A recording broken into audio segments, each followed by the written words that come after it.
I think other things, and things that can get quite controversial, equity, have we all had the same starting point in our learning journey? As we talked about in the other segment too, just the whole genetic side of it. And, does dyslexia run through the family? That's kind of something underlying that whole intergenerational, in terms of things that may be genetic, but it also in terms of education. So, lots of the intergenerational not having worked or not having a good education, that's quite common, and something that I took away from a lot of the students that I taught. They'd never had a parent that worked. They didn't know what that looked like, and things that they would talk to me about, that I was kind of like, wow. But we have to remember, education throughout families is sometimes not something that's put on top. And then, we also have other things like colonization. When you look at the history for Māori and Pacific people, literacy was so high, but as soon as everything changed and we had to do it a certain way, that flipped. So, there are a lot of things that come into it. Also, we talked about the education that people have, the access to it, and then also the quality education that's being received as well. And the opportunities,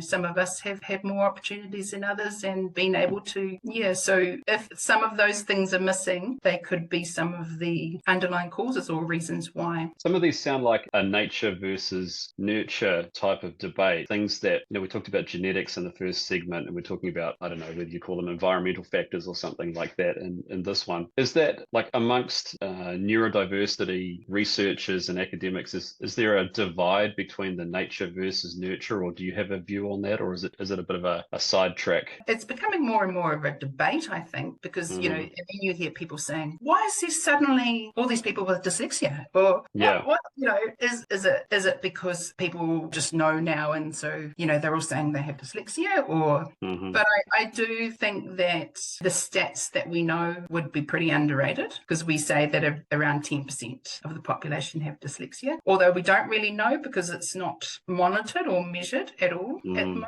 But we don't have the stats, aren't actually gathered in this area. But also I think we're learning more about it, and the awareness and understanding that I talked about earlier are there. So I think it's always been there, but now because we've got a long way to go, but there's a little bit more inclusivity with it. There's a little bit more understanding. There's a little bit more research.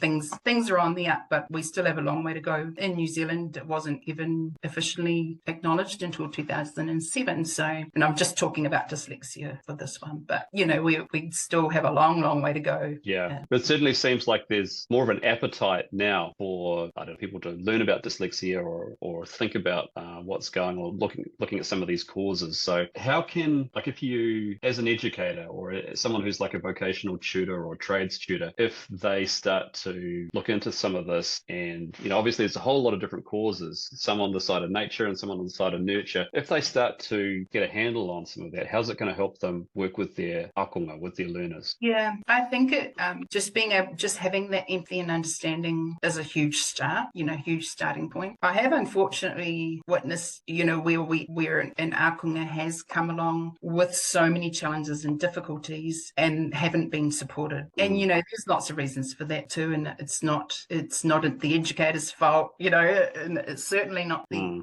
akonga's fault, but it's for educators. We need to learn more. So then, and even knowing what are some of the underlying causes for some of our akonga that struggle. If you start to understand a little bit of that, I guess you would have a little bit more patience and understanding to start with, and then start to go from there. But it's still, for educators, there's lots of uncertainty, and I think they're more afraid because they don't know what to do. Not that they don't want to help, because who doesn't want to help, their student. Yeah. But it's more of that, oh my gosh, I don't know, what am I going to do if they're in my class? No, I'd rather not have class. And, another thing we have to think about too is our educators that also struggle with, or have learning disorders, which of course we do. So that's another side of it. So of course, then you're going to avoid anything that's going to throw you off or that you don't know about and make it difficult. So can go quite deep actually. Thank you very much. Let's leave that one there. We'll come back shortly with the